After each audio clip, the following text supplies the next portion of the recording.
कि अनौपचारिक तौर पर आप देखें तो G20 का कोई सेक्रेटेरिएट नहीं है।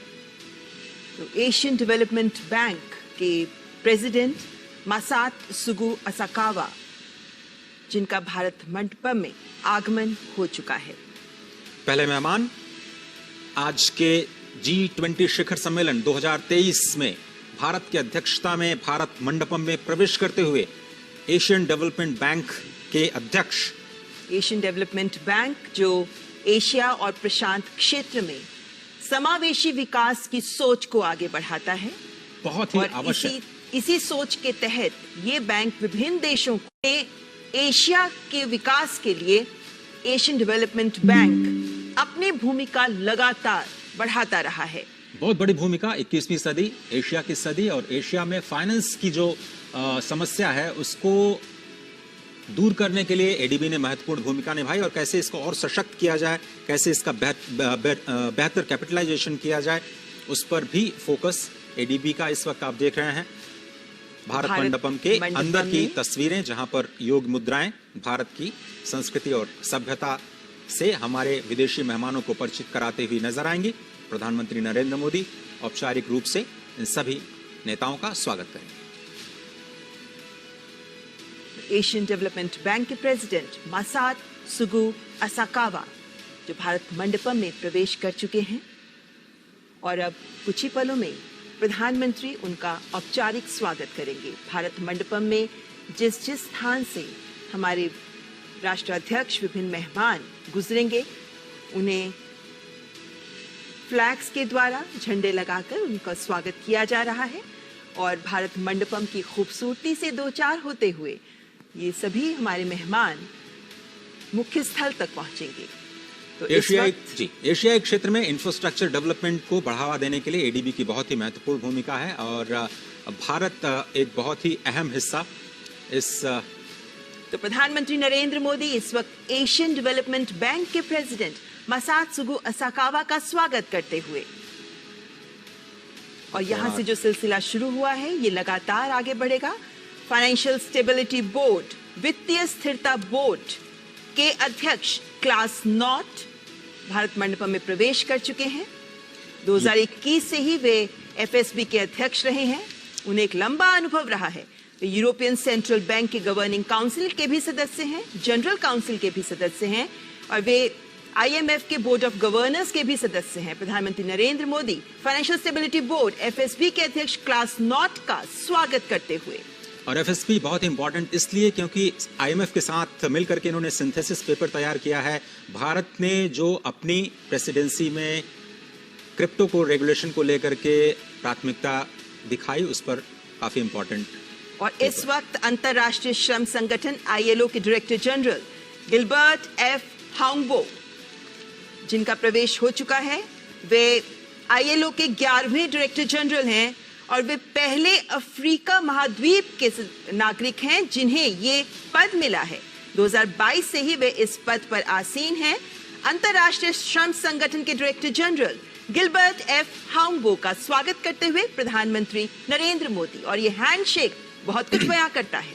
और G20 की अध्यक्षता में मिनिस्ट्रियल कम्युनिके और आउटकम डॉक्यूमेंट जो कि लेबर पर है उसको भी स्वीकार किया गया है। अंतर्राष्ट्रीय मुद्रा कोष आईएमएफ की मैनेजिंग डायरेक्टर क्रिस्टालिना जॉर्जिवा, जो वर्ल्ड बैंक की सीईओ भी रह चुकी हैं और 3 महीने के लिए इंटरिम प्रेसिडेंट भी वर्ल्ड बैंक ग्रुप की रह चुकी हैं। और कल हमने देखा कि जब इनका आगमन हुआ था हवाई अड्डे पर तो भारत की संस्कृति को देख वे बेहद आनंदित हो रही थी, स्वयं भी नृत्य में जुड़ रही थी।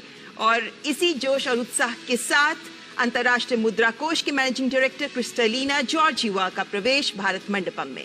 अरे बड़ा ही इंपॉर्टेंट स्टेटमेंट इन्होंने दिया कल ही कि इंडिया जो है एक शाइनिंग एग्जांपल है in a world of facing many uncertainties and the robust economic growth is primarily rooted in the significant structural reforms that India have overtaken। प्रधानमंत्री नरेंद्र मोदी आईएमएफ के चीफ का स्वागत करते हुए और आईएमएफ की अध्यक्षता में बहुत सारे मुद्दों पर मंथन हुआ और भारत की प्रेसिडेंसी की जो प्राथमिकताएं हैं आईएमएफ ने खुल करके उनका स्वागत किया और प्रेसिडेंसी को पूरा समर्थन आईएमएफ ने जताया है। आईएमएफ के कई सारे सिंथेसिस पेपर भी G20 लीडर्स की समीक्षा के लिए पहुंच चुके हैं।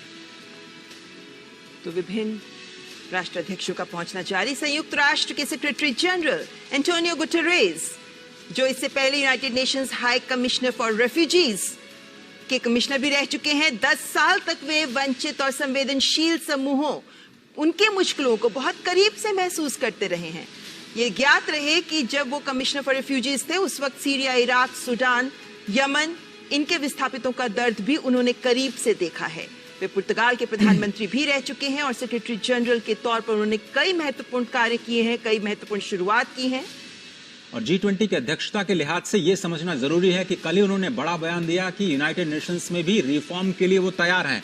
यूनाइटेड नेशंस के चीफ के तौर पर यह बड़ा बयान, भारत की प्रेसिडेंसी में आना और भारत की प्रेसिडेंसी को समर्थन देना यूनाइटेड नेशंस की तरफ से एक बड़ा बयान। तो प्रधानमंत्री नरेंद्र मोदी इस वक्त सेक्रेटरी जनरल एंटोनियो गुटेरेस का स्वागत करते हुए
प्रेसिडेंट अजय बंगा, जिनका स्वागत किया प्रधानमंत्री नरेंद्र मोदी ने। वे पहले श्वेत व्यक्ति हैं जिन्हें IMF और वर्ल्ड बैंक दोनों की अध्यक्षता उन्होंने संभाली है। और महत्वपूर्ण बात कि उनका बिजनेस वर्ल्ड में भी काफी महत्वपूर्ण अनुभव रहा है, जिसके बाद वे फिलहाल वर्ल्ड बैंक के प्रेसिडेंट और इस वक्त विश्व स्वास्थ्य संगठन WHO के director general doctor Tedros Adhanom Ghebreyesus, पहले डायरेक्टर जनरल जो अफ्रीकन रीजन से WHO के डायरेक्टर जनरल बने। उन्हें मलेरिया पर अनुसंधानकर्ता के रूप में विश्व में पहचाना जाता है और डायरेक्टर जनरल बनने से पहले वे वैश्विक स्वास्थ्य से भी जुड़े रहे हैं। Global fund to fight AIDS, malaria, tuberculosis के भी वे अध्यक्ष रहे हैं। और जिस वक्त कोविड महामारी ने पूरे विश्व को जकड़ लिया था, उस वक्त उनकी अध्यक्षता में WHO ने महत्वपूर्ण कार्य किए और इस स्थिति में विश्व के समक्ष एक महत्वपूर्ण उदाहरण भी प्रस्तुत किया। विश्व स्वास्थ्य संगठन के director general doctor Tedros Adhanom Ghebreyesus. G20 की अध्यक्षता में वन हेल्थ अप्रोच पर एक बड़ा फोकस और WHO की इसमें बहुत ही महत्वपूर्ण भूमिका। वर्किंग ग्रुप की हम बात करें तो भारत की अध्यक्षता में global initiative on digital health, इसको अडॉप्ट किया गया है। वो लीडर्स के समिट के दौरान उसे रखा जाएगा और अगर उसको समर्थन मिलता है तो ये विश्व के स्वास्थ्य को और ज्यादा समावेशी बनाने के लिए और ज्यादा एक्सेसिबल बनाने के लिए और ज्यादा अफोर्डेबल बनाने के लिए बहुत बड़े मील का पत्थर साबित होगा। प्रधानमंत्री नरेंद्र मोदी WHO के director general doctor Tedros Adhanom Ghebreyesus का स्वागत करते हुए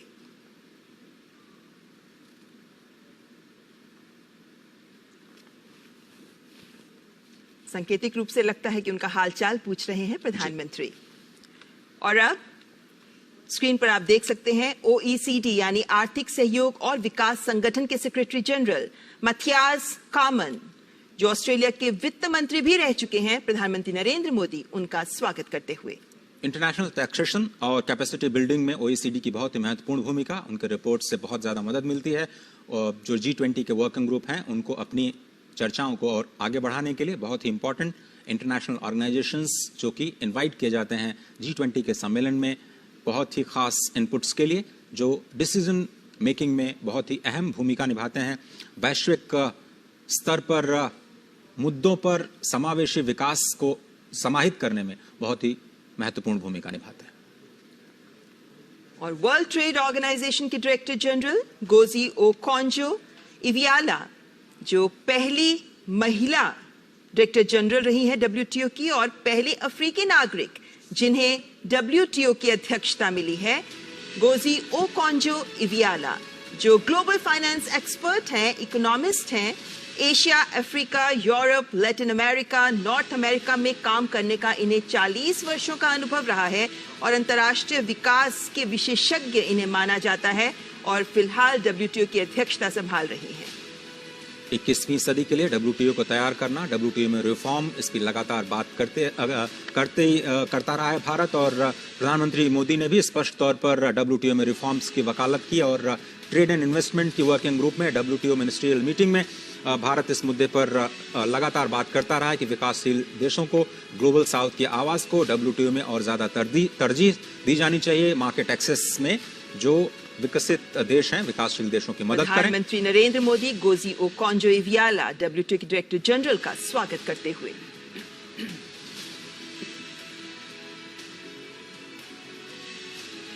इस वक्त अंतर्राष्ट्रीय संगठनों के अध्यक्ष जिनका आगमन हो रहा है और अफ्रीकन यूनियन, अफ्रीकी संघ के अध्यक्ष, कोमोरोस के राष्ट्रपति अजाली असुमानी इस वक्त मंडपम में प्रवेश करते हुए अफ्रीकी संघ, जिसको इस शिखर सम्मेलन में सदस्यता मिल सकती है, प्रधानमंत्री नरेंद्र मोदी अफ्रीकी संघ के अध्यक्ष अजाली असुमानी का स्वागत करते हुए। और जिस तरीके से गले लगकर गर्मजोशी के साथ हैंडशेक किया जा रहा है, ये बताती है कि अफ्रीकी संघ को G20 शिखर सम्मेलन में सदस्यता मिलने के आसार पूरे हैं। बिल्कुल, ये बड़ी खबर आ सकती है दिल्ली डिक्लेरेशन के बाद कि अफ्रीकन यूनियन को शामिल किया गया है। बहुत ही इंपॉर्टेंट स्टेटमेंट शायद दिल्ली से निकल सकता है। अभी तक अंतर्राष्ट्रीय संगठनों के अध्यक्ष जिनका स्वागत हो रहा था और अब आमंत्रित देशों के प्रतिनिधि और अध्यक्ष, राष्ट्राध्यक्ष जिनका स्वागत करेंगे प्रधानमंत्री नरेंद्र मोदी। और इस वक्त स्क्रीन पर आप देख सकते हैं ओमान के उप प्रधानमंत्री सईद असाद बिन तारिक अल सईद, जिनका आगमन मंडपम में। ओमान की कैबिनेट में सुल्तान के बाद दूसरे सबसे वरिष्ठ अधिकारी उप प्रधानमंत्री ही होते हैं और ऐसे में अपने देश ओमान का G20 में आमंत्रित देश के तौर पर प्रतिनिधित्व कर रहे हैं ओमान के उप प्रधानमंत्री। अतिथि देवो भव की अवधारणा को जमीन पर उतारते हुए भारत मंडपम में G20 की अध्यक्षता और शिखर सम्मेलन से ठीक पहले सबसे पहले अंतर्राष्ट्रीय संस्थान और उसके बाद अतिथि राष्ट्र, उनका स्वागत, ये हमारी परंपरा और बहुत ही इम्पोर्टेंट इन अतिथि देशों का G20 की बैठकों में शामिल होना एक ग्लोबल इम्पोर्टेंस उनके लिए। तो प्रधानमंत्री नरेंद्र मोदी ओमान के उप प्रधानमंत्री सईद असाद बिन तारिक अल सईद का स्वागत करते हुए फॉर्मल फोटो ऑप और आमंत्रित देशों की फहरिस्त में बांग्लादेश की प्रधानमंत्री शेख हसीना, जिनका आगमन हो गया है। बांग्लादेश हमारा बेहद करीबी पड़ोसी देश। कल ही प्रधानमंत्री की बांग्लादेश के साथ द्विपक्षीय वार्ता भी हुई और प्रधानमंत्री शेख हसीना और प्रधानमंत्री नरेंद्र मोदी के बीच इस द्विपक्षीय वार्ता में पीपल टू पीपल कॉन्टेक्ट को बढ़ाना, कमर्शियल लिंकेजेस को बढ़ाना, कनेक्टिविटी को बढ़ाने पर बातचीत हुई। प्रधानमंत्री नरेंद्र मोदी बांग्लादेश के प्रधानमंत्री शेख हसीना का औपचारिक स्वागत करते हुए। पड़ोसी देशों के साथ भारत सदा ही अपने रिश्तों को प्रगाढ़ करने में जुटा रहता है और ऐसे में बांग्लादेश, जिनसे हम सीमाएं साझा करते हैं, हमारा एक महत्वपूर्ण पड़ोसी देश। और अब मॉरिशस के प्रधानमंत्री प्रविंद जुगन्नाथ, स्क्रीन पे आप देख सकते हैं इजिप्ट के राष्ट्रपति अब्देल फतेह अल सीसी। इजिप्ट जहां पर भारत अपने बहुत ही करीबी रिश्ते साझा करता है और राष्ट्रपति अब्देल फतेह अल सीसी भारत के साथ अपने रिश्तों को प्रगाढ़ करने के लिए कई महत्वपूर्ण कदम उठा चुके हैं। बहुत इंपॉर्टेंट, और आपको ध्यान होगा कि प्रधानमंत्री ने हाल ही में इजिप्ट की यात्रा भी की और दोनों देशों और ऐतिहासिक यात्रा, कई सालों के बाद कोई भारत का प्रधानमंत्री इजिप्ट की यात्रा पर गया और बहुत ही गर्मजोशी के साथ उनका स्वागत किया गया। और मुझे लगता है कि वहीं पे इनविटेशन प्रधानमंत्री ने दिया और इस वक्त तस्वीरें आपकी स्क्रीन पर। प्रधानमंत्री नरेंद्र मोदी इजिप्ट के राष्ट्रपति अब्देल फतेह अल सीसी का स्वागत करते हुए, हैंडशेक करते हुए। कोणार्क के सूर्य मंदिर से प्रभावित ये दृश्य, और इस बात का विशेष ख्याल रखा गया है कि जब ये औपचारिक फोटो ऑप हो रहा हो तो भारत की संस्कृति की इस अमूल्य धरोहर का भी एक उदाहरण विश्व के साथ रहे। और इस वक्त मॉरिशस के प्रधानमंत्री प्रविंद जुगन्नाथ मंडपम में प्रवेश कर चुके हैं। मॉरिशस के साथ भी भारत की कल द्विपक्षीय वार्ता हुई। प्रधानमंत्री नरेंद्र मोदी ने मॉरिशस के प्रधानमंत्री के साथ द्विपक्षीय वार्ता की और इस वक्त दोनों देशों के कूटनीतिक संबंधों के 75 वर्ष का जश्न भी मनाया जा रहा है। और द्विपक्षीय वार्ताओं में भी फिनटेक, ढांचागत विकास, सांस्कृतिक आदान प्रदान पर भी जोर रहा, क्योंकि मॉरिशस पहला ऐसा देश है अफ्रीकी महाद्वीप का जिसके साथ सेपा भी एग्रीमेंट पर भी आगे हम बढ़ चुके हैं, इसको भी हम साझा करते हैं। तो दोनों देशों के बीच के रिश्ते बेहद महत्वपूर्ण। भारतीय मूल के कई नागरिक मॉरिशस में अपने कारोबारी संबंधों को आगे बढ़ाते हुए स्पष्ट तौर पर नजर आते हैं और मॉरिशस को टैक्स ट्रीटीज के लिहाज से भारत के संदर्भ में काफी महत्वपूर्ण देश के रूप में देखा जाता है। प्रधानमंत्री नरेंद्र मोदी मॉरिशस के प्रधानमंत्री प्रविंद जगन्नाथ का स्वागत करते हुए विभिन्न देशों के राष्ट्राध्यक्ष जिनका आगमन इस वक्त भारत मंडपम में जारी है, और नीदरलैंड्स के प्रधानमंत्री मार्क रूट, नीदरलैंड्स जो आमंत्रित देशों की फहरिस्त में शामिल है, और नीदरलैंड्स के साथ भारत का आदान प्रदान महत्वपूर्ण स्तर पर होता रहता है। नीदरलैंड्स की जो वाटर मैनेजमेंट की प्रैक्टिसेस हैं, एग्रीकल्चर की प्रैक्टिसेस हैं, वो पूरी दुनिया के लिए एक मिसाल है। और राष्ट्रपति जब यहाँ की यात्रा पर थे तो बहुत सारे बायलैटरल्स के जरिए दोनों देशों के कारोबारी संबंधों को और मजबूत बनाने की कोशिश की गई थी। और नीदरलैंड्स के प्रधानमंत्री जिस मुस्कुराहट के साथ, जैसा हम जानते ही हैं, प्रधानमंत्री नरेंद्र मोदी के विभिन्न देशों के राष्ट्राध्यक्षों के साथ एक अलग ही केमिस्ट्री होती है और जिनके साथ उनकी मुलाकात होती भी रहती है। ऐसे में ये राष्ट्राध्यक्ष जब प्रधानमंत्री से मिलते हैं तो ये गर्मजोशी हमें देखने को मिलती है। इस हैंडशेक में जो गर्मजोशी है, इस हैंडशेक में जो स्ट्रेंथ है, वो आपसी रिश्तों को भी बेहतर बनाती है। और इस वक्त नाइजीरिया के राष्ट्रपति बोला अहमद तिनुबू, नाइजीरिया को उम्मीद है कि भारत से रक्षा क्षेत्र में बहुत बड़ा इन्वेस्टमेंट शायद नाइजीरिया में आ सकता है। और साथ ही साथ स्पष्ट तौर पर औपचारिक तौर पर उन्होंने कहा है कि बहुत ही सौभाग्य की बात है कि भारत को G20 की प्रेसिडेंसी दी गई है इस साल, और बहुत सारे मुद्दे जो ग्लोबल साउथ के उठाए गए हैं वो नाइजीरिया ने उनका समर्थन किया है और भारत के प्रति अपनी कृतज्ञता जताई। और अफ्रीका का एक बेहद महत्वपूर्ण सबसे बड़ी अर्थव्यवस्था माना जाता है नाइजीरिया को। इन मायनों में नाइजीरिया एक बेहद महत्वपूर्ण देश अफ्रीका का, और नाइजीरिया के राष्ट्रपति का G20 में एक आमंत्रित देश के रूप में इस G20 शिखर सम्मेलन में शामिल होना भी बेहद महत्वपूर्ण संकेत देता है। और नाइजीरिया के राष्ट्रपति का भारत आना और प्रधानमंत्री नरेंद्र मोदी इस वक्त नाइजीरिया के राष्ट्रपति बोला अहमद तिनुबू का स्वागत करते हुए, और स्पष्ट तौर पर नाइजीरिया बहुत से उत्साहित होगा क्योंकि बहुत सारे इन्वेस्टमेंट्स के इंटरेस्ट्स लगातार आने शुरू हो गए हैं। ऑटो सेक्टर में कुछ बड़ी उम्मीदें, कुछ बड़े ऐलान भी हुए हैं बीते दिनों।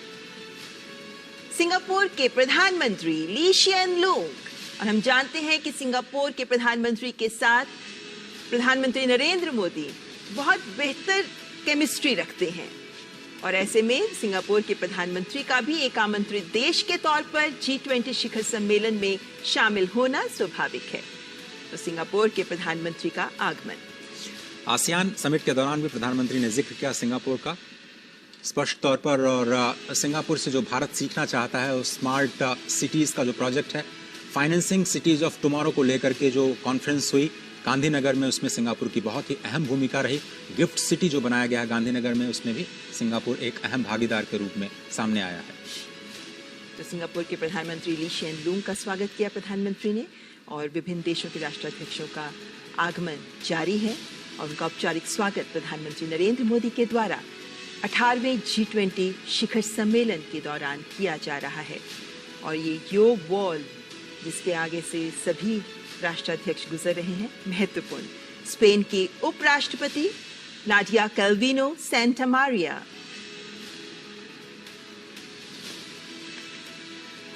हम जानते हैं कि स्पेन यूरोपीय संघ का हिस्सा है और स्पेन के साथ भारत के संबंध बेहतर हैं, और ऐसे में स्पेन की उपराष्ट्रपति और उनके चेहरे पर खिली मुस्कुराहट ये बयां करती है कि इस शिखर सम्मेलन में आमंत्रित देश के तौर पर शामिल होना स्पेन इसे महत्वपूर्ण मानता है।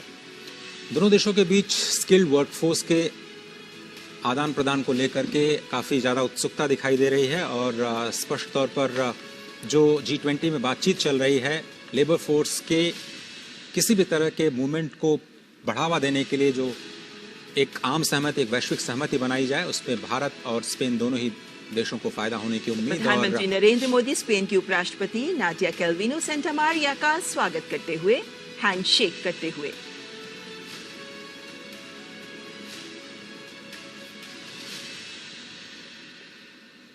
नौ आमंत्रित देश इस बार 18वें G20 शिखर सम्मेलन में भारत की ओर से विशेष रूप से आमंत्रित देश, जिनमें आखिरी देश है UAE, संयुक्त अरब अमीरात।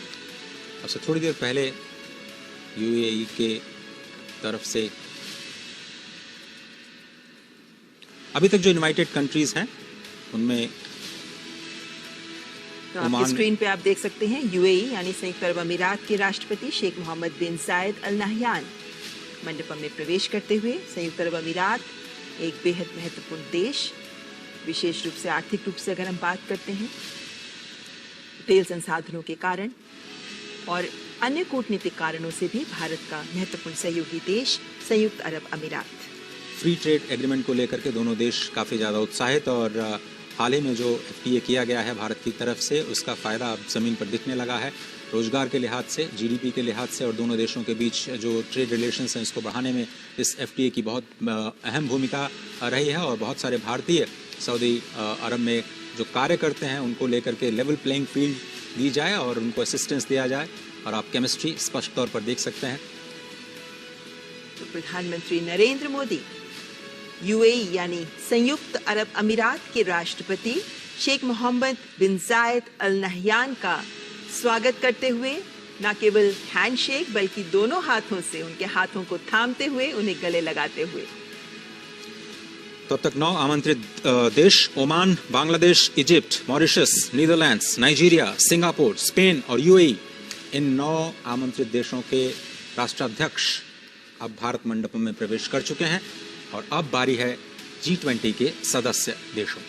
हम जानते हैं कि G20 के सदस्य देशों में भारत समेत 19 देश और साथ में यूरोपीय संघ शामिल है और इन विभिन्न देशों के राष्ट्राध्यक्षों का भी अब एक एक कर प्रधानमंत्री नरेंद्र मोदी स्वागत करेंगे। हालांकि अभी फ्रांस के राष्ट्रपति इमैनुअल मैक्रों का भारत आगमन का इंतजार है, लेकिन बाकी सभी राष्ट्राध्यक्ष भारत पहुंच चुके हैं। तो इन सभी का स्वागत करेंगे प्रधानमंत्री नरेंद्र मोदी और भारत मंडपम अपनी पूरी खूबसूरती के साथ इस वक्त मौसम की भी खूबसूरती को समेटे हुए यहाँ अपने विदेशी मेहमानों का स्वागत कर रहा है।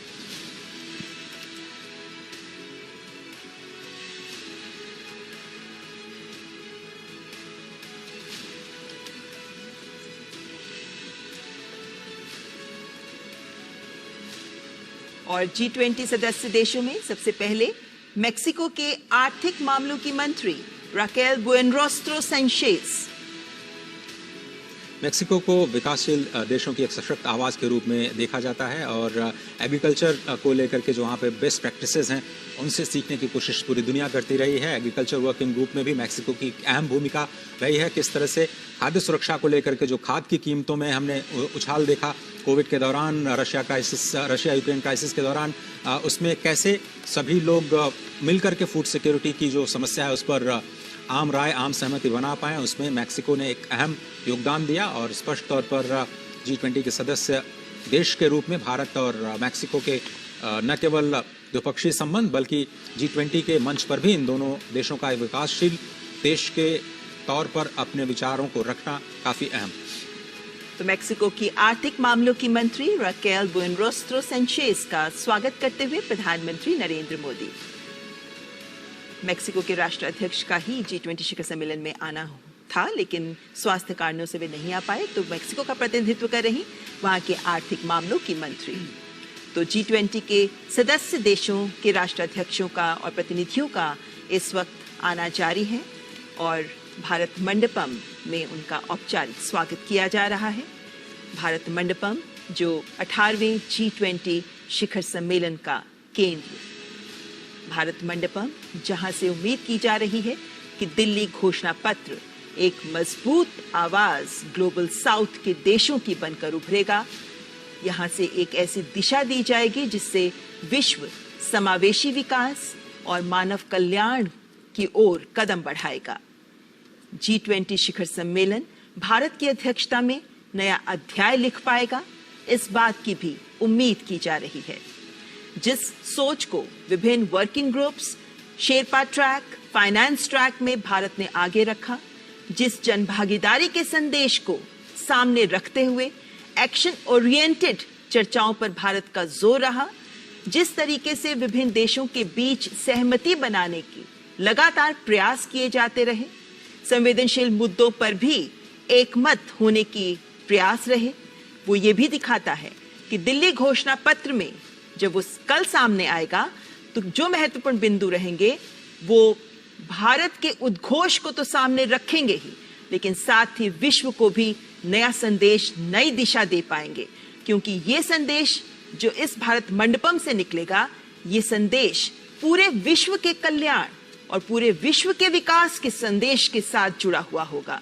वसुधैव कुटुंबकम ये थीम एक सर्वसमावेशी थीम, तभी भारत एक पृथ्वी, एक कुटुंब, एक भविष्य की बात कर रहा है और इसीलिए इन्हीं विभिन्न मुद्दों पर सहमति बनाने के प्रयास इस भारत मंडपम में कुछ ही पलों बाद शुरू हो जाएंगे, जब औपचारिक स्वागत के बाद पहला सत्र एक पृथ्वी का आगाज होगा। और जैसा कि आप जानते हैं कि प्रधानमंत्री नरेंद्र मोदी ने जब से अध्यक्षता संभाली, उनका पहला फोकस यही रहा कि G20 के पूरे उत्सव को लोगों के साथ जोड़ा जाए और वैश्विक जो चुनौतियां हैं उनके लिए एक सशक्त मंच तैयार किया जाए, जिसमें सभी की आवाज़ सुनी जाए, सभी के विचारों को एक मंच दिया जाए और एक साझा समाधान निकालने की कोशिश की जाए। ये तस्वीरें बहुत ही महत्वपूर्ण, जिसका जिक्र लगातार हम सुबह से कर रहे हैं। भारत मंडपम के ठीक आगे नटराज की भव्य मूर्ति भारत के सांस्कृतिक उद्भव और जिसको हम कहते हैं कि सभ्यता और संस्कृति की एक पावन धारा के रूप में जो भारत अपने आप को, भारत जिसका नाम ही है कि जहां पर लोग ज्ञान प्राप्त करने में प्रयासरत रहते हैं, और इसीलिए भारत मंडपम इस शब्द को भी बार बार रेखांकित करने का प्रयास किया जा रहा है। ये भव्य और दिव्य तस्वीरें आपको प्रगति मैदान में स्थित नए भारत मंडपम से सीधे हम आपके लिए खास तौर पर लेकर के आए हैं, जहां पर अब से थोड़ी ही देर बाद G20 शिखर सम्मेलन 2023 भारत की अध्यक्षता में शिखर सम्मेलन यानी लीडर्स अब दिल्ली डिक्लेरेशन पर अपनी अंतिम मुहर लगाएंगे। कौन से मुद्दे, कौन सी प्राथमिकताएं जो भारत ने रखी, जिन पर वैश्विक सहमति बनती है, पूरी दुनिया की निगाहें इस वक्त टिकी हुई हैं, क्योंकि प्राथमिकताएं बहुत बड़ी भारत की ओर से। अर्जेंटीना के राष्ट्रपति एल्बर्टो फर्नांडिस 2018 में जब अर्जेंटीना ने G20 की अध्यक्षता की तो उस वक्त फूड सिक्योरिटी को एक मुद्दा बनाया। शायद किसी को नहीं पता होगा कि उसके बाद कोविड और उसके बाद रशिया और यूक्रेन क्राइसिस के बाद फूड इनसिक्योरिटी दुनिया के लिए सबसे बड़ी चुनौती बन जाएगा। लेकिन आज भारत ने जबरदस्त लीडरशिप का परिचय दिया। Fuel crisis, food crisis, fertiliser crisis, 3F की जो क्राइसिस है उसको सेंटर में रखते हुए वार्ताओं के जरिए कैसे इस संकट का एक साझा हल निकाला जाए, पुरजोर कोशिश की भारत ने अपनी ओर से। तो प्रधानमंत्री नरेंद्र मोदी अर्जेंटीना के राष्ट्रपति एल्बर्टो फर्नांडिस का स्वागत करते हुए, अर्जेंटीना जो भारत के साथ कई विभिन्न समूहों में मंच साझा करता है और इस वक्त G20 शिखर सम्मेलन में प्रधानमंत्री नरेंद्र मोदी अर्जेंटीना के राष्ट्रपति का स्वागत करते हुए, अर्जेंटीना जिसके साथ हमारा व्यापार कई उत्पाद के तहत आगे बढ़ता है, और इस वक्त ऑस्ट्रेलिया के प्रधानमंत्री Anthony Norman Albanese sustainable, balanced and inclusive global economic growth के लिए ऑस्ट्रेलिया की आवाज बहुत ही महत्वपूर्ण। ऑस्ट्रेलिया ने एक ओपन ग्लोबल इकोनॉमी और rule based multilateral trading system का समर्थन किया है, जिस पर भारत के प्रेसिडेंसी का सबसे बड़ा फोकस रहा है कि जो 20वीं सदी के संस्थान हैं उनको 21वीं सदी के लिए कैसे तैयार किया जाए। खुले तौर पर ऑस्ट्रेलिया ने समर्थन किया है कि जो रिफॉर्म्स हैं मल्टीलैटरल इंस्टीट्यूशंस का होना चाहिए, उस पर कई सारे पेपर्स आ चुके हैं। भारत की ओर से इंडिपेंडेंट एक्सपर्ट ग्रुप ने अपनी पहली रिपोर्ट भी सौंप दी है, दूसरी रिपोर्ट शायद अक्टूबर में आएगी, जिसका असर आने वाले दिनों में आपको प्रेसिडेंसी के दौरान दिखाई दे सकता है। एक बड़ी पहल ऑस्ट्रेलिया ने जिसका भरपूर समर्थन किया। प्रधानमंत्री नरेंद्र मोदी ऑस्ट्रेलिया के प्रधानमंत्री एंथनी नॉर्बन एल्बनीजी का स्वागत करते हुए।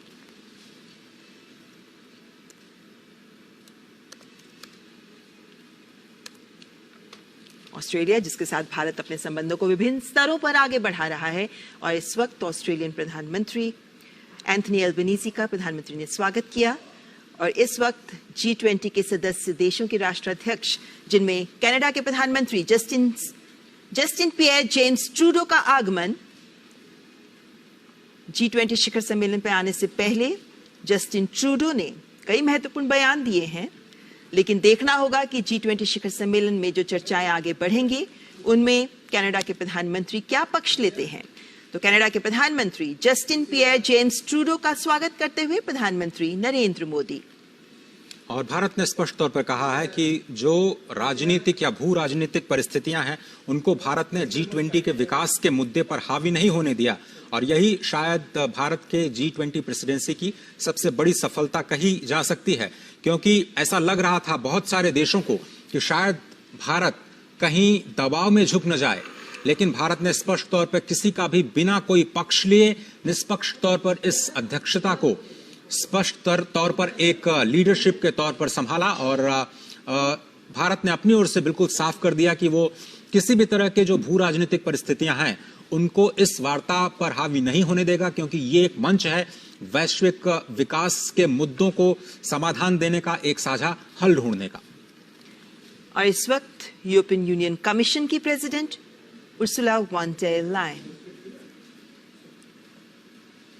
जैसा कि आपको पता है कि 19 देशों के साथ यूरोपियन यूनियन कमीशन बहुत ही इंपॉर्टेंट, और भारत और यूरोपियन यूनियन के बीच इस वक्त हम फ्री ट्रेड एग्रीमेंट की बात कर रहे हैं। सबसे बड़ा ब्लॉक आप देखें, भारत के कारोबारी संबंध लगातार प्रगाढ़ होते रहे हैं। 2018 के बाद देखें तो जो हिस्सेदारी है भारत की European Union as a bloc के साथ, वो करीब करीब दोगुनी हो गई है। 8% से बढ़कर के 18% की हिस्सेदारी कारोबार में स्पष्ट तौर पर नजर आई है। और यूरोपियन यूनियन के साथ कारोबारी संबंधों को और ज्यादा मजबूत बनाना द्विपक्षीय तौर पर यह भारत की प्राथमिकता। फ्री ट्रेड एग्रीमेंट पर हम बात कर रहे हैं, बायलैटरल एंगेजमेंट्स भी होने हैं प्रधानमंत्री नरेंद्र मोदी के साथ, लेकिन G20 में यूरोपियन यूनियन की महत्वपूर्ण भूमिका। पूरे यूरोप की तरफ से एक मात्र सदस्य जो पूरे यूरोप का प्रतिनिधित्व करता है G20 के इस बहुत ही खास मंच का। तो यूरोपियन यूनियन की कमीशन की president Ursula von der Leyen, जिनका प्रधानमंत्री नरेंद्र मोदी के द्वारा स्वागत किया जा रहा है।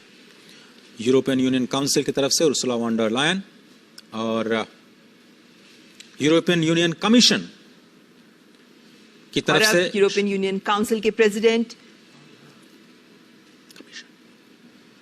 शार्ल मिशेल, जो कि यूरोपियन यूनियन कमीशन के प्रेसिडेंट हैं, और इस वक्त आपकी स्क्रीन पर नजर आ रहे थे। यूरोपियन यूनियन काउंसिल के प्रेसिडेंट शार्ल्स मिशेल, जिनका स्वागत प्रधानमंत्री नरेंद्र मोदी के द्वारा। यूरोपियन यूनियन G20 में फिलहाल इकलौता संघ, जिसके बाद अफ्रीकी संघ के शामिल होने के बाद कह सकते हैं कि G20 में 2 संघ हो जाएंगे, 19 देश और 2 संघ। लेकिन फिलहाल 19 देशों के साथ G20 में यूरोपियन यूनियन एक संघ के तौर पर शामिल है।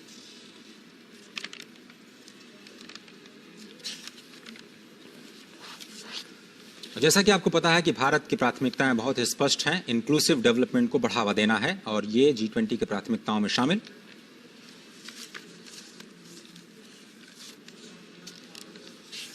जर्मनी के चांसलर ओलाफ शॉल्स का आगमन।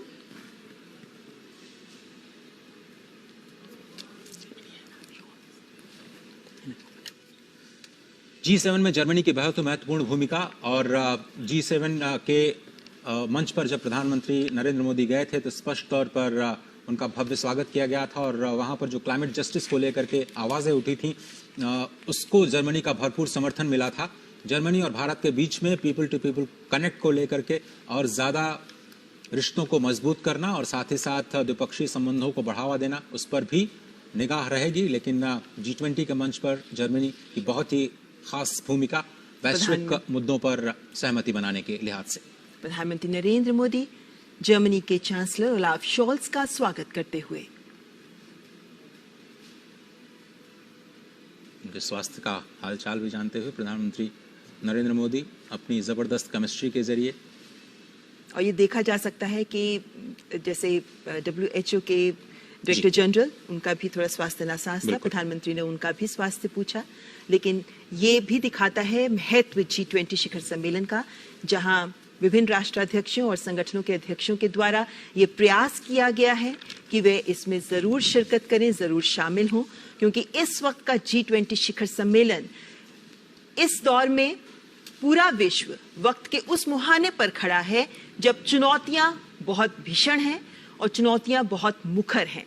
ऐसे में इस कठिन वक्त में विश्व को अगर आगे लेकर जाना है तो उसमें इस G20 शिखर सम्मेलन में लिए गए निर्णय महत्वपूर्ण भूमिका निभाएंगे।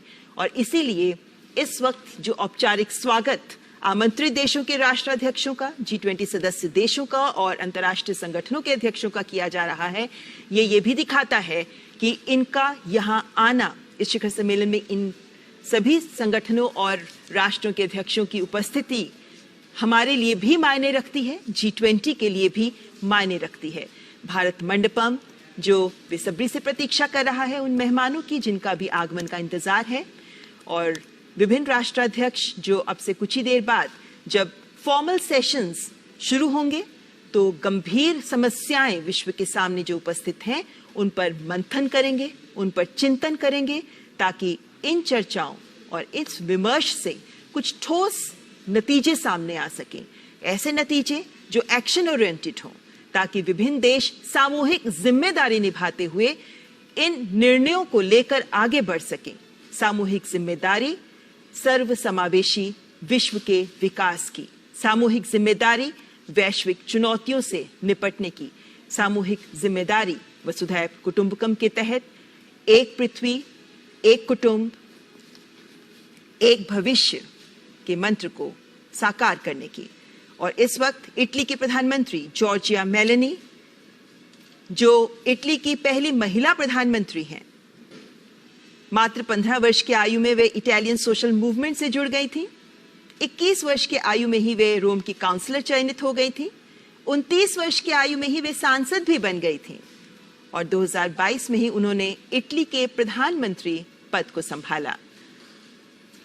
2020 में जब इटली ने G20 की अध्यक्षता संभाली, उस वक्त कोविड-19 का जो क्राइसिस था वो काफी अपनी जड़ें जमा चुका था। ऐसे में रोम डिक्लेरेशन, जिसमें स्वास्थ्य को लेकर के एक साझे प्रयास के तौर पर जो प्रेसिडेंसी की थी, इटली ने उसे काफी सराहा गया था और इटली ने भी भरपूर समर्थन दिया है भारत की G20 प्रेसिडेंसी का। केमिस्ट्री आपकी स्क्रीन पर।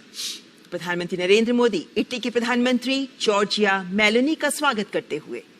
सस्टेनेबल डेवलपमेंट गोल्स को लेकर के दोनों देश लगातार एक दूसरे का सहयोग करते हुए स्पष्ट तौर पर नजर आते रहे हैं।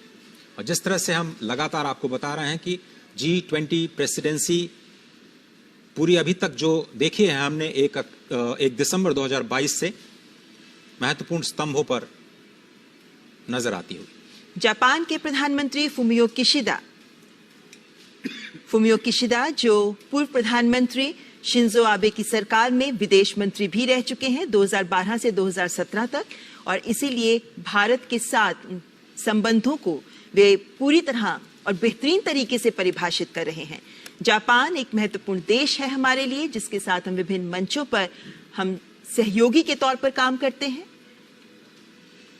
और जापान ने पूरा समर्थन दिया है भारत का ग्लोबल साउथ के लीडर के तौर पर। स्पष्ट तौर पर जब ऐसा कहने में संकोच नहीं होना चाहिए कि जब भारत और चीन की बात आती है तो जापान हमेशा भारत के पक्ष में खड़ा रहा है। कई अंतर्राष्ट्रीय मंचों पर जापान ने खुल करके भारत का समर्थन किया है, भारत के विचारों का, और भारत के पक्ष में अपने विचार रखे हैं। प्रधानमंत्री नरेंद्र मोदी जापान के प्रधानमंत्री फुमियो किशिदा का स्वागत करते हुए। विभिन्न सहयोगी देश और शिखर सम्मेलन में एक महत्वपूर्ण आयाम ये रहता है कि भारत जहां G20 शिखर सम्मेलन की अध्यक्षता कर रहा है, तो वहीं विभिन्न सदस्य देशों के साथ संबंध प्रगाढ़ करने का भी ये महत्वपूर्ण अवसर होता है। ऐसे में लगभग 15 बायलैटरल्स भी प्रधानमंत्री की प्लान्ड हैं, जिनमें से कल हमने देखा कि 3 देशों के साथ द्विपक्षीय वार्ताएं हुई, जिसके बाद आज भी सबकी नजरें रहेंगी, जब उम्मीद की जा रही है कि यूके, जर्मनी, फ्रांस के साथ भी और अन्य देशों के साथ भी प्रधानमंत्री द्विपक्षीय वार्ताएं करेंगे। और इस वक्त दक्षिण कोरिया के राष्ट्रपति यून सुक यो दोनों देशों के बीच मित्रता की 50वीं वर्षगांठ दोनों ही देश मनाते हुए और एक स्पेशल कैंपेन G20 से ठीक पहले चलाया गया, जिसमें दोनों देश एक साझी विरासत, विश्वास की विरासत को आगे ले जाने पर सहमत हुए हैं, मित्रता को और प्रगाढ़ करते हुए। और G7 समिट में भी प्रधानमंत्री नरेंद्र मोदी की मुलाकात इनसे हुई और अब G20 का मंच तैयार। और पूरे साल हमने सहयोग देखा कोरिया का भारत की तमाम प्राथमिकताओं पर, और स्पष्ट तौर पर सांस्कृतिक लिहाज से दोनों देश और ज्यादा करीब आते हुए। तो दक्षिण कोरिया के राष्ट्रपति यून सुक योल, जिनका स्वागत कर रहे हैं प्रधानमंत्री नरेंद्र मोदी, तो कई सदस्य देश जिनके आगमन का इंतजार, और प्रधानमंत्री नरेंद्र मोदी विशेष रूप से इस औपचारिक स्वागत कार्यक्रम को आगे बढ़ाते हुए G20 शिखर सम्मेलन, जिससे पूरे विश्व को उम्मीदें हैं, और जिन देशों को यहाँ G20 शिखर सम्मेलन में जिनके फ्लैग्स हम देख सकते हैं मंडपम के बाहर सजे हुए, लेकिन इन सभी देशों के ऊपर जिम्मेदारी है, ये जिम्मेदारी है कि इस शिखर सम्मेलन से कुछ ठोस निकलकर सामने आए, कुछ ऐसा निकलकर सामने आए जो विश्व के विकास को गति दे सके। इस वक्त कोविड महामारी से कितने ही देश हैं जो उबर रहे हैं।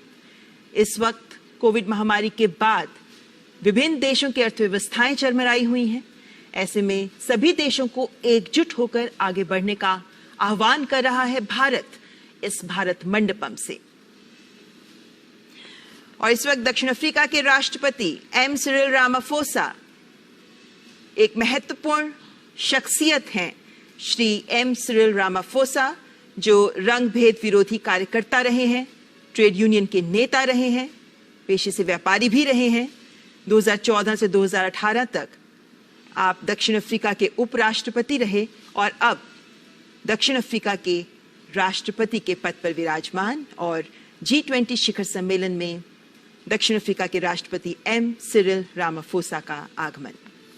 हाल ही में ब्रिक्स समिट की सफल मेजबानी करने के बाद अब G20 के मंच पर दोनों ही नेता एक बार फिर से कुछ ही दिनों में मिलते हुए विकासशील देशों के साझा हितों को वैश्विक मंच प्रदान करते हुए दोनों देशों के संबंध कारोबारी तौर पर, सांस्कृतिक तौर पर और मानवीय तौर पर बहुत ही प्रगाढ़, बहुत ही प्राचीन।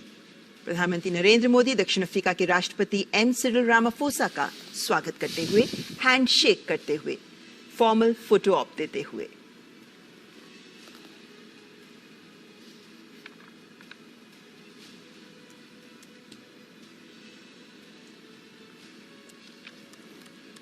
भारत मंडपम की खूबसूरती इस मौसम में देखते ही बनती है। विशेषकर रात के वक्त जब ये रोशनी से जगमगा उठता है, तब ये उम्मीद की जाती है कि ये रोशनी पूरे विश्व को रोशन करेगी। और ऐसे में आज जब मौसम भी बेहद सुहावना है, ये दिखाता है कि दिल्ली मौसम के साथ भी तैयार है अपने गणमान्य अतिथिगण का स्वागत करने के लिए। ये विभिन्न देशों के राष्ट्राध्यक्ष जो शक्तिशाली नेता हैं, और ये विभिन्न राष्ट्र जो वैश्विक अर्थव्यवस्था में शक्तिशाली राष्ट्र के रूप में विराजमान हैं, इन सभी राष्ट्रों का और राष्ट्राध्यक्षों का एक ही मंच पर आज उपस्थित होना महत्वपूर्ण संकेत। और इस वक्त तुर्की के राष्ट्रपति रिसेप तैयप एर्दोआन का भारत मंडपम में आगमन। 2003 से 2014 तक आप तुर्की के प्रधानमंत्री रहे हैं। इससे पहले आप इस्तांबुल के मेयर भी रहे हैं और अब तुर्की के राष्ट्रपति के तौर पर महत्वपूर्ण जिम्मेदारी निभाते हुए और G20 के मंच पर अपने देश को प्रस्तुत करते हुए। तुर्की ने 2015 में G20 की अध्यक्षता संभाली थी और उस वक्त इंक्लूसिवनेस, इन्वेस्टमेंट और इम्प्लीमेंटेशन के 3I के इर्द गिर्द पूरी की पूरी प्रेसिडेंसी तुर्की की थी। और भारत की प्रेसिडेंसी में इंक्लूसिव एक पहला एजेंडा जिसको कहा जा सकता है, और एक्शन ओरिएंटेड जो हमारा अंतिम एजेंडा है जिसको आप इम्प्लीमेंटेशन के साथ जोड़ सकते हैं। तो दोनों ही प्रेसिडेंसी में काफ़ी समानता दिखाई देती हुई और बहुत ही। और 2015 में जब तुर्की की अध्यक्षता में G20 शिखर सम्मेलन हुआ था, तब W20 विमेन 20 का भी एंगेजमेंट ग्रुप जिसका निर्माण किया गया था, जिसका गठन किया गया था, और वहीं से महिला विमर्श के मुद्दों को भी आगे बढ़ाया गया, जिससे पहले G20 में कोई महिलाओं के मुद्दे पर विमर्श का अलग से कोई समूह नहीं था। तो तुर्की के राष्ट्रपति रिसेप तैयप एर्दोआन का स्वागत करते हुए प्रधानमंत्री नरेंद्र मोदी। इंक्लूसिवनेस की जब भी बात होती है, महिलाओं की भागीदारी बहुत ही महत्वपूर्ण है। और इस वक्त आप देख सकते हैं यूनाइटेड किंगडम के प्रधानमंत्री ऋषि सुनक का आगमन भारत मंडपम में। भारतीय मूल के पहले व्यक्ति जो यूनाइटेड किंगडम के प्रधानमंत्री पद तक पहुंचे हैं, पहले ब्रिटिश एशियन जिन्होंने पद संभाला है। और आप पहले राजकोष के चांसलर भी रह चुके हैं, ट्रेजरी के मुख्य सचिव भी रहे देश में, और अब यूनाइटेड किंगडम के प्रधानमंत्री पद को संभालते हुए ऋषि सुनक, हमने देखा कि कल जैसे ही वे हवाई जहाज से उतरे, उन्होंने सबसे पहले प्रणाम किया। और इस वक्त प्रधानमंत्री नरेंद्र मोदी गर्मजोशी के साथ गले मिलते हुए ऋषि सुनक के साथ और हैंडशेक करते हुए औपचारिक स्वागत।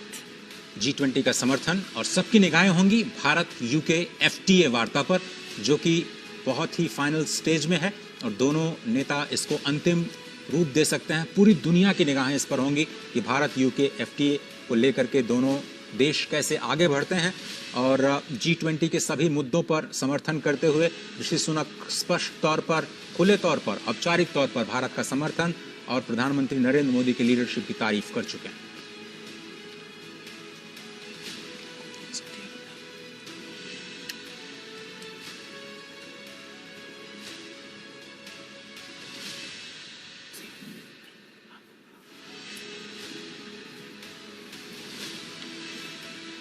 रूस के विदेश मंत्री सर्गेई लावरोव का भी आगमन।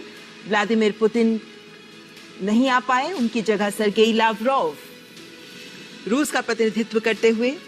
रूस एक शक्तिशाली देश जिसकी आवाज G20 शिखर सम्मेलन में महत्वपूर्ण रहेगी, बहुत ही महत्वपूर्ण रहेगी। और शायद पूरी दुनिया ये देखना चाहेगी कि रूस का क्या रुख रहा है भारत की प्राथमिकताओं को लेकर के, और भारत की प्रेसिडेंसी में जो रशिया के कंसर्न्स हैं फूड सिक्योरिटी के मोर्चे पर या दूसरे जियोपॉलिटिकल टेंशन के मोर्चे पर, उसको फाइनल डिक्लेरेशन में किन शब्दों में परिभाषित किया जाएगा, क्योंकि यही वो पैराग्राफ होगा रशिया यूक्रेन क्राइसिस को लेकर के जिसमें सभी लोग ये पढ़ना चाहेंगे, रीड बिटवीन द लाइंस करना चाहेंगे कि क्या कुछ भारत की प्राथमिकताओं में शामिल रहा है। और अगर हम बाली डिक्लेरेशन की बात करें तो भारत का कहना है कि हम इस मुद्दे को बाली डिक्लेरेशन में जो अडॉप्ट किया गया था नेताओं के द्वारा, उसको वहीं पर छोड़ना चाहते हैं। और G20 की प्रेसिडेंसी में भारत विकास के मुद्दों को शामिल करना चाहता है, उस पर फोकस करना चाहता है, क्योंकि ये एक इकोनॉमिक फोरम है। जियोपॉलिटिकल टेंशंस को स्थान देने का इस फोरम, इसे एक मंच नहीं बनाया जा सकता। इसलिए ये मुद्दा बहुत ही इंपॉर्टेंट रहने वाला है। और लगातार हम कल से देख रहे हैं कि फॉरेन मीडिया भारतीय प्रतिनिधियों से भी बात कर रहा है कि कैसे इस मुद्दे को देखा जाएगा। और वैसे देखें तो बाली डिक्लेरेशन में भी रूस यूक्रेन संघर्ष के मुद्दे पर अंत में जाकर सहमति बन पाई थी, जिसके बाद सही शब्दों के साथ पंक्तियों को जोड़ा गया था और बाली डिक्लेरेशन सामने आया था। लेकिन उम्मीद की जा रही है कि इस बार भारत जिस तरीके से पूरे विश्व के विकास की बात कर रहा है, ऐसे में विभिन्न देश अपने सोच और एजेंडे को एक तरफ रखते हुए विश्व की बेहतरी के लिए एकजुट होने का आह्वान में भारत के साथ जुड़ेंगे।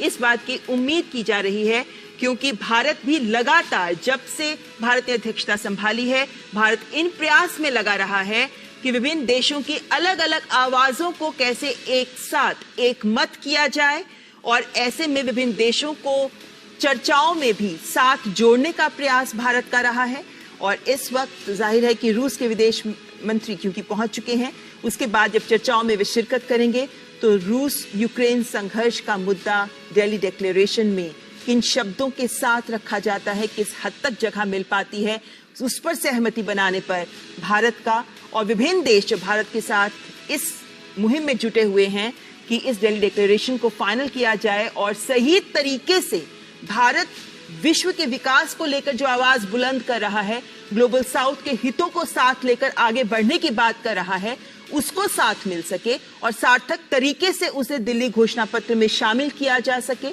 इसका प्रयास भारत तथा अन्य देश भी G20 शिखर सम्मेलन में कर रहे हैं, क्योंकि कहीं ना कहीं ये जिम्मेदारी सभी देशों पर आती है कि अपनी सोच, अपने स्वार्थ को दरकिनार करते हुए इस वक्त विश्व की बेहतरी के लिए, विश्व कल्याण के लिए सोचें और आगे बढ़ें, ताकि कुछ ठोस एक्शन ओरिएंटेड एजेंडे सामने आ सके। तो भारत नहीं चाहता कि G20 को मंच बनाया जाए इस तरह की भू राजनीतिक जो टिप्पणियां हैं उसको लेकर के।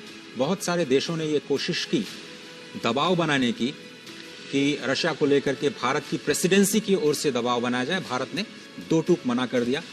ये एक विकास से संबंधित मुद्दों पर विचार विमर्श करने का मंच है और इसको कूटनीतिक मसलों के लिए इस्तेमाल नहीं किया जा सकता और भारत कम से कम ऐसा नहीं करने देगा। बहुत सारे मुद्दों पर जरूर बात हुई और अंत तक ये मुद्दा हमने अपनी प्राथमिकता में शामिल रखा कि जो विकास के मुद्दे हैं वो कहीं पीछे न रह जाएं। और इस वक्त ट्रॉयका देशों के राष्ट्राध्यक्ष, जिनमें इंडोनेशिया के राष्ट्रपति जोको विदोदो का भारत मंडपम में आगमन, इंडोनेशिया जो पहले अध्यक्ष रहा है ट्रॉयका, यानी वे 3 देश ट्रॉयका में शामिल होते हैं जिससे अध्यक्षता भारत ने ली और जिसे भारत अध्यक्षता देगा, यानी ब्राजील। और इस वक्त इंडोनेशिया के राष्ट्रपति जोको विदोदो का आगमन हो चुका है। आसियान समिट के दौरान प्रधानमंत्री नरेंद्र मोदी ने इंडोनेशिया की अध्यक्षता का पूरा समर्थन किया और G20 के लिए समर्थन की बात की। आसियान के मोर्चे पर भी उस मंच पर भी उन्होंने G20 के प्राथमिकताओं का जिक्र किया और उन्होंने कहा कि ये सदी एशिया की है, ये सदी हम सब की है और इसलिए जो free and open Indo Pacific है उस पर फोकस करना आसियान क्षेत्र को बहुत ही आवश्यक। और ये ट्रॉयका बड़ा ही इम्पोर्टेंट, पहली बार ऐसा हो रहा है G20 के इतिहास में कि 3 विकासशील देश लगातार 3 सालों तक, अगर आप साउथ अफ्रीका, दक्षिण अफ्रीका को शामिल कर लें तो लगातार 4 सालों तक ग्लोबल साउथ या विकासशील देशों की आवाज के तौर पर ये प्रेसिडेंसी उन मुद्दों को आगे बढ़ाती रहेगी। और इसलिए कहा जा रहा है कि जो भारत अपनी G20 प्रेसिडेंसी में जो लेगेसी छोड़ेगा, जिन मुद्दों पर बात आगे बढ़ी है, वो अगले 2 से 3 सालों में और ज्यादा मजबूत होती हुई नजर आएंगी। एक मजबूत आधार जरूर भारत ने तैयार कर दिया है। और विभिन्न कार्य समूहों की बैठकों पर अगर नजर डालें, विभिन्न आउटकम डॉक्यूमेंट्स पर भी अगर नजर डालें तो ये पाते हैं कि हर वर्किंग ग्रुप में, एंगेजमेंट ग्रुप में, या अगर हम स्टैक्स की बात करते हैं तो भारत ने हर जगह ये कोशिश की है कि कुछ नया, कुछ बेहतर, कुछ अधिक बेहतर स्तर देकर एंगेजमेंट ग्रुप्स और वर्किंग समूहों के दौरान कुछ आउटकम्स बेहतर सामने आए। ऐसे में स्टार्टअप 20 की शुरुआत करना या फिर महिलाओं के मुद्दों पर वर्किंग ग्रुप की घोषणा करना, कुछ महत्वपूर्ण और ठोस पहल के माध्यम से भारत ये सुनिश्चित कर रहा है कि सभी वर्गों का, सभी देशों का कल्याण हो सके। और अपनी अध्यक्षता में भारत जिस व्यापक स्तर पर भारत ने आयोजन किए हैं, जिस व्यापक स्तर पर सभी देशों को शामिल किया है, वो ये दिखाता है कि भारत एक अलग आयाम दे रहा है G20 शिखर सम्मेलन को। और इस वक्त ब्राजील के राष्ट्रपति लुइस इनासियो लुला दा सिल्वा, ब्राजील जो भारत से अध्यक्षता ग्रहण करेगा, भारत के बाद ब्राजील G20 शिखर सम्मेलन का अध्यक्ष होगा। ऐसे में ट्रॉयका के तहत ब्राजील के राष्ट्रपति लुइस इनासियो लुला दा सिल्वा भारत मंडपम में आगमन। ब्रिक्स के साझा सदस्य के तौर पर भारत और ब्राजील लगातार प्रतिनिधित्व करते रहे हैं एशिया का और विकासशील देशों का। ब्रिक्स के मंच के जरिए ही दोनों देशों को एक सशक्त आवाज भी समझा जाता है विकासशील देशों की, और इसलिए कहा जा रहा है कि जो ट्रॉयका है बहुत ही इंपॉर्टेंट है। भारत से प्रेसिडेंसी अब ब्राजील को सौंपी जाएगी और कल शाम इसकी औपचारिक घोषणा की जाएगी। प्रधानमंत्री नरेंद्र मोदी ब्राजील को आधिकारिक तौर पर G20 2023-24 की अध्यक्षता सौंपेंगे और इसके हालांकि ये सितंबर, ये जो कल डिक्लेरेशन किया जाएगा, ट्रांसफर किया जाएगा प्रेसिडेंसी, उसके बाद भी भारत की ओर से काम जारी रहेगा 30 नवंबर तक। 1 दिसंबर से ऑफिशियली ये प्रेसिडेंसी जारी, और विकासशील देशों को, मुद्दों को प्राथमिकताओं के तौर पर जरूर शामिल किया जाएगा, पूरे विश्व को यही उम्मीद। तो ब्राजील के राष्ट्रपति लुइस इनासियो लुला दा सिल्वा का स्वागत करते हुए प्रधानमंत्री नरेंद्र मोदी। G20 शिखर सम्मेलन, जिससे कुछ ही पलों बाद पहले सत्र का औपचारिक आरंभ होगा, और उस पहले सत्र में वन अर्थ विषय है। और ऐसे में उम्मीद की जा रही है कि जिस एकात्मवाद की सोच के साथ भारत आगे बढ़ रहा है, जिस बंधुत्व की भावना को भारत आगे बढ़ा रहा है, वो भावना इन चर्चाओं के तहत निकलने वाले आउटकम में भी परिलक्षित होगी। इस बात का अंदाजा, इस बात की उम्मीद लगातार की जा रही है। और ऐसे में विभिन्न राष्ट्राध्यक्षों का भारत मंडपम में आगमन और उसके बाद पहले सत्र में उनका शामिल होना, ये उम्मीद जताता है कि कुछ सार्थक चर्चा, सार्थक विमर्श निकलकर सामने आएगा। हम जानते हैं कि शेरपा ट्रैक पहले ही विभिन्न बिंदुओं पर, विभिन्न मंचों पर, विभिन्न एंगेजमेंट ग्रुप्स और वर्किंग ग्रुप्स के सजेशंस, रिकमेंडेशंस को साथ लेकर डॉक्यूमेंट्स तैयार कर चुका है, जिस पर मुहर लगाएंगे विभिन्न राष्ट्राध्यक्ष।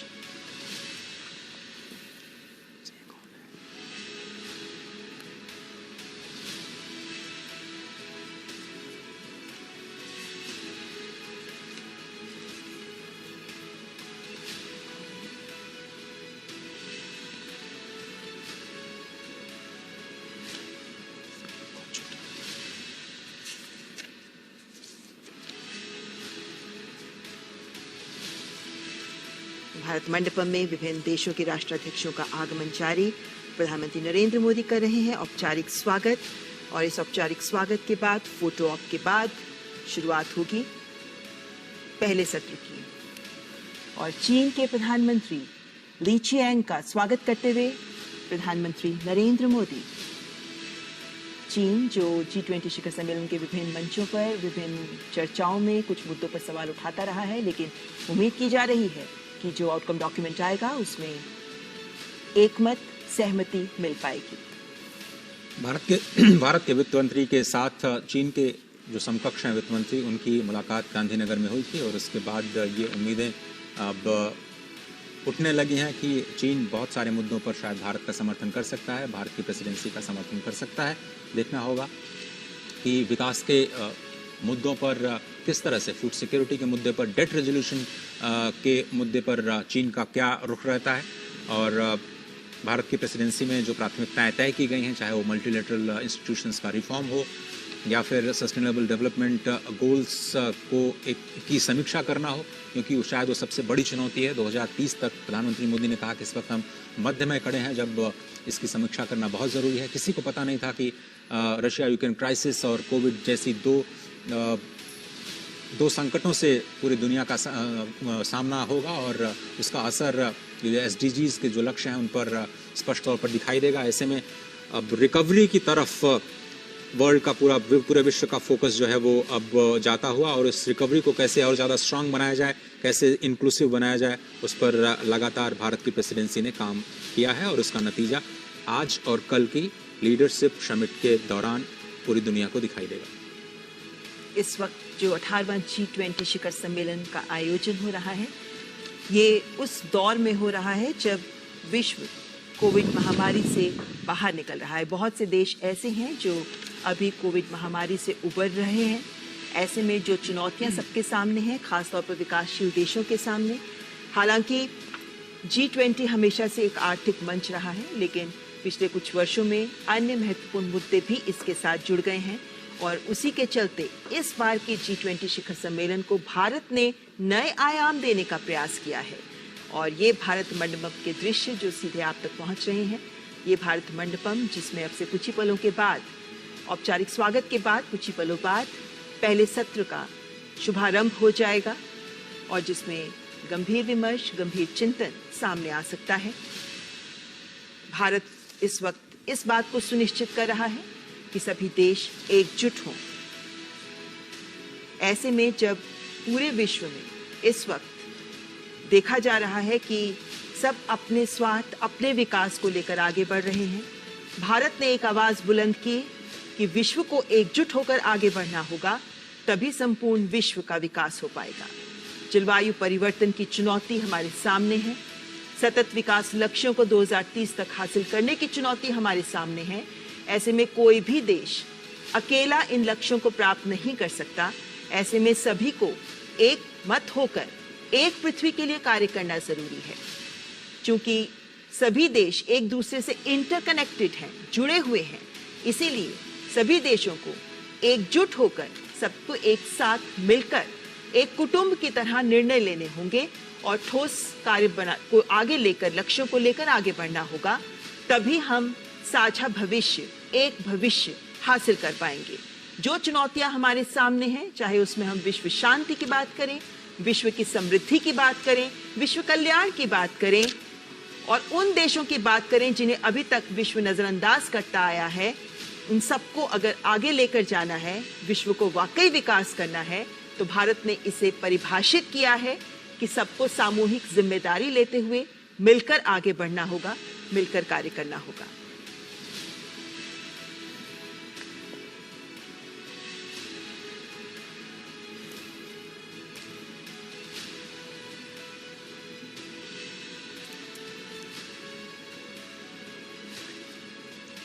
और भारत मंडपम से सीधे तस्वीरें आप देख रहे हैं और औपचारिक स्वागत का कार्यक्रम अब समाप्त हो चुका है। G20 शिखर सम्मेलन 2023 अब अपने पहले सत्र की ओर धीरे धीरे कदम आगे बढ़ाता हुआ, जहां वन अर्थ पर चर्चा होनी है। पहले सत्र में 3 फोकस, 3 सत्र और